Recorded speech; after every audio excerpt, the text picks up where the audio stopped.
Cjelokupno dinarsko stanovništvo, pravoslavno, katoličko ili muslimansko, živi ili je doskora živjelo patrijarhalnim životom, koji je u znatnoj mjeri uticao na njegovu karakterističnu fizionomiju. Oni koji su dosta putovali po Balkanskom poluostrvu odmah osjete i raspoznaju u nekoj narodnoj masi dinarske ljude od drugih grupa.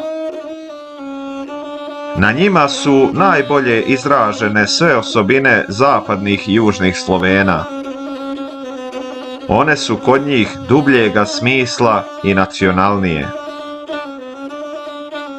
Ove osobine nisu načete stranim uticajima i novim kulturama, kao što je to manje više slučaj u drugim oblastima, izuzevši nekoliko izolovanih oaza, naročito u istočnom dijelu poluostrva. Iako je oblast dinarskog tipa bila podijeljena između više država, on je sačuvao svoje osnovne osobine. Dinarski su ljudi živog duha i tanane inteligencije, obdareni živom i raznovrsnom osjećajnošću. Oni se često povode za svojom maštom, koja je vrlo živa i bogata, kao i za prvim impulsom oduševljenja i srdžbe. U svojim se akcijama obično inspirišu pobudama moralne i duhovne vrste. Materijalni interesi imaju samo ulogu drugoga reda.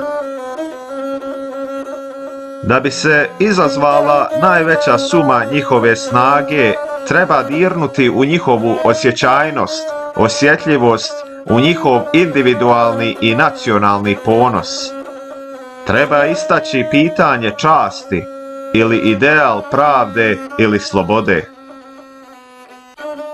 To su glavni uzroci strasti koje pokreću dinarske ljude, kao i uzroci sukoba koji se među njima javljaju. Otuda proizilazi srećan ili nesrećan tok njihova života, mnogo više nego što potiče od sebičnosti ili od lakomosti. Sa ovim se inspiracijama miješaju rasni instinkt za životom i za razvijanjem, instinkt da se izvojuje svoje mjesto u svijetu i da se da svoja puna mjera, instinkt čija je snaga ogromna. Dinarski čovjek ne vjeruje da ima teškoća koje ne bi mogao savladati. Njegova je vjera nepomućena, pouzdanje bezgranično.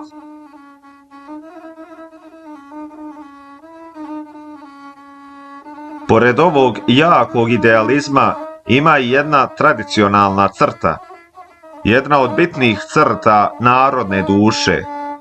Dinarski čovjek gori od želje da osveti Kosovo, na kome je izgubio nezavisnost, i da obnovi staru srpsku carevinu o kojoj stalno sanja, čak i u najtežim prilikama u kojima bi svako drugi očajavao. Obmanut okolnostima i događajima, napušten od svih, nikada se nije odrekao narodnog i društvenog ideala. Ova postojanost i apsolutna vjera u nacionalni ideal glavni je fakat u njegovoj istoriji. Sebe smatra kao Bogom izabranog za izvršenje nacionalnog zadatka. Sve ove svoje vječite misli on izražava u pjesmama i pripovjetkama, čak i u posmrtnim tužbalicama. U svakoj prilici se na njih navraća, opjeva ih i priča u kući, uveče pored vatre, a poslije svakodnevnog rada, u crkvama i manastirima, izlazeći iz crkve prilikom svakog skupa ili sabora.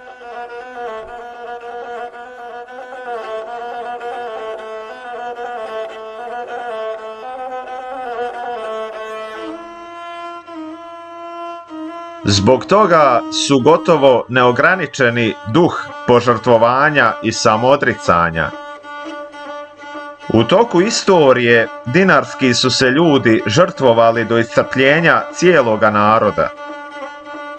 Narodne mase su se mirile s tim da podnose neiskazane teškoće i patnje radi društvenog i nacionalnog ideala.